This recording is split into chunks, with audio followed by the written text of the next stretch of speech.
Salut copain, salut toi. Salut Thelma, moi c'est Marine, j'ai 26 ans et l'événement qui a malheureusement changé ma vie, c'est le combat que mon papa a mené contre une maladie incurable. Est-ce que tu peux me raconter c'était quoi ta vie avant la découverte de la maladie de ton papa? Donc moi, quand mon papa a eu les premiers symptômes, j'avais 24 ans. Oui.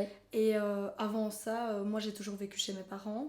Mon compagnon, ça faisait aussi 5-6 ans qu'il vivait avec nous. Donc on était 4 adultes et un chien à la maison. Il y avait des hauts et des bas évidemment dans nos relations, ce qui est normal, Oui, c'est pas je forcément pense. facile de vivre de couple. C'est ça. Mais sinon, en gros, ça se passait super bien. On avait une vie simple, on manquait de rien. Même si on avait du mal à se le dire, on s'aimait tous très fort. Et donc on était friands des petits moments de bonheur, des barbecues entre amis. Ça c'est vraiment, je crois, quelque chose que j'ai hérité de mon papa aussi. Profiter des moindres petits moments, partir en vacances en famille une fois par an.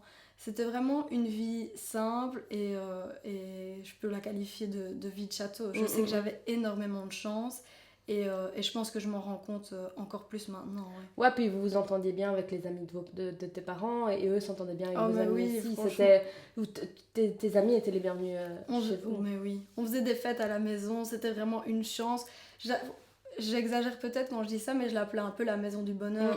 C'était le genre de maison où on rentre sans frapper, à l'improviste et tout le monde était toujours le bienvenu. C'était vraiment un plaisir. Et ton papa avait une grande importance dans tout ça parce qu'il aimait beaucoup la convivialité, la vie sociale, etc. Ah mais tout à fait, mon papa c'était un élément central. Je ne connais personne qui n'appréciait pas mon papa. C'était quelqu'un qui avait énormément d'humour, qui était simple, jamais dans le jugement. Tout le monde l'adorait vraiment. Ouais, je confirme.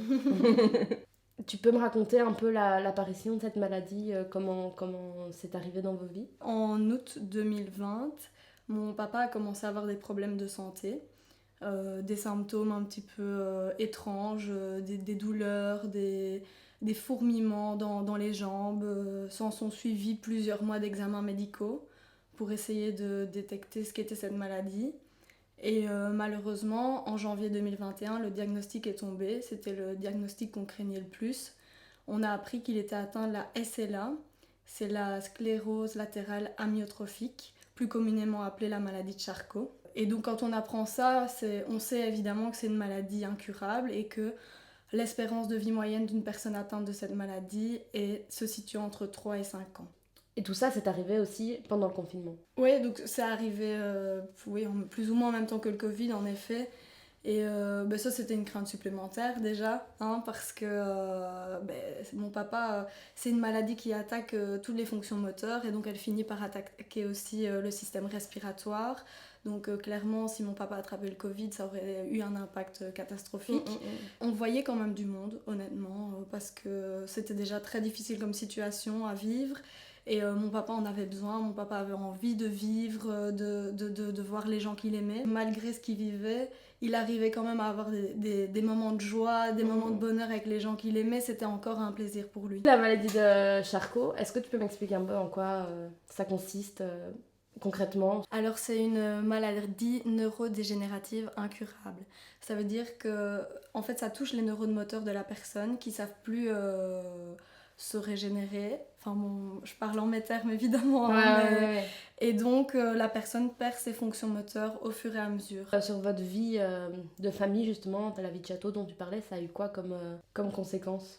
Mais ça a été terrible. Tout a changé. Tout a changé. La santé de mon papa s'est dégradée en quelques mois. Et à chaque fois qu'on trouvait une solution pour le soulager un peu, pour soulager ses maux, la maladie nous rattrapait et on a dû vraiment s'organiser autour de cette maladie. Ça a été un mode de vie complètement différent.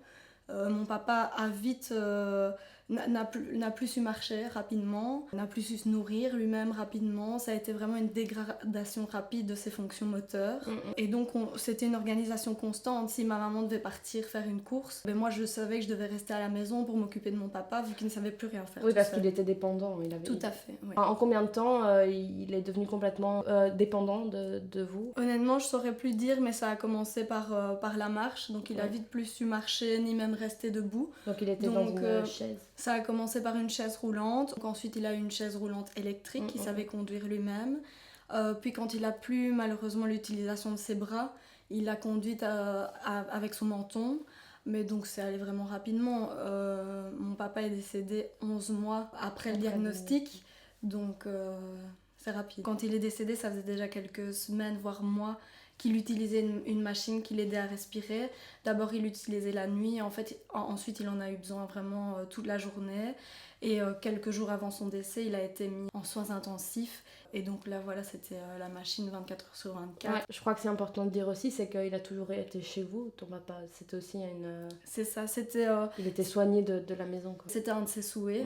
Ça, il nous l'avait dit. Il avait vraiment pas envie de terminer sa vie à l'hôpital. Ça a été toute une organisation aussi, et la mise en place de plusieurs choses de notre part. C'est vrai que ça, j'aurais jamais imaginé qu'il pouvait recevoir autant de soins de la maison. Ouais. De son lit, enfin on avait un lit médicalisé, il y a une équipe d'infirmiers qui venait tous les jours pour faire les soins de base, la toilette, etc.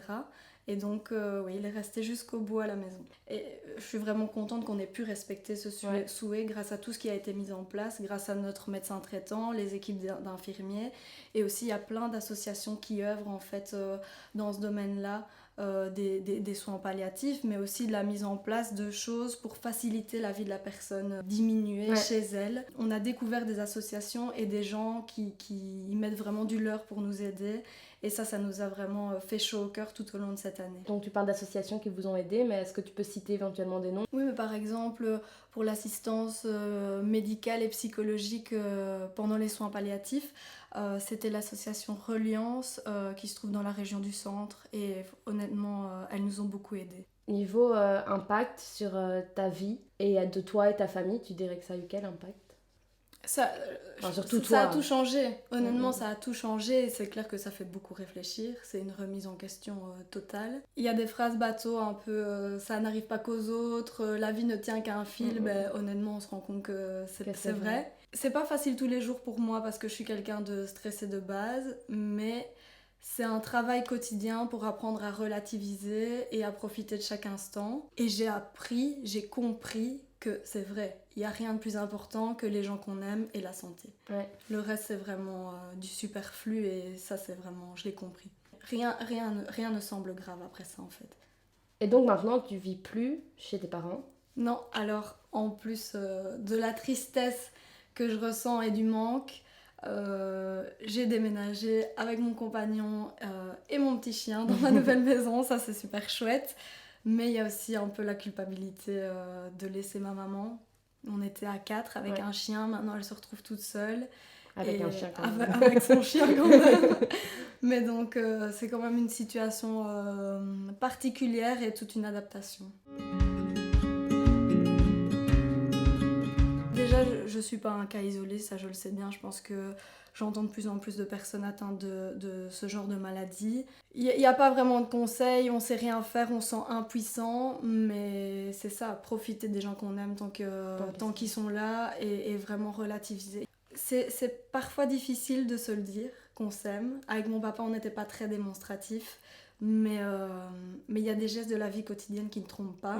Et il y a plein de manières de montrer son amour aux gens qu'on aime. Et honnêtement, c'est important de le faire avant qu'il soit plus grand. C'est parfois mettre ses propres besoins vitaux, entre guillemets, de côté pour pouvoir se dévouer à une personne. Et ça, c'est clair que c'est une grande preuve d'amour. On l'a tous fait. Et je pense que ça, c'est...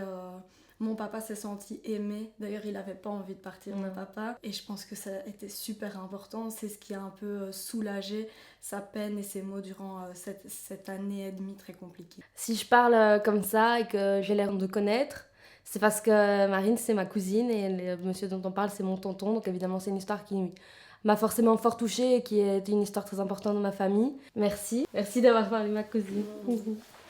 Merci d'avoir parlé de cette histoire, plaisir. Je pense que ça peut toucher et aider beaucoup de gens. Merci d'avoir regardé cette vidéo, n'hésite pas à t'abonner. Si tu as une histoire à me raconter un peu particulière, tu peux me contacter sur Instagram, c'est telmiparletro, ou par mail, c'est telmiparletro@gmail.com. Tu peux aussi partager cette vidéo, la liker, la commenter.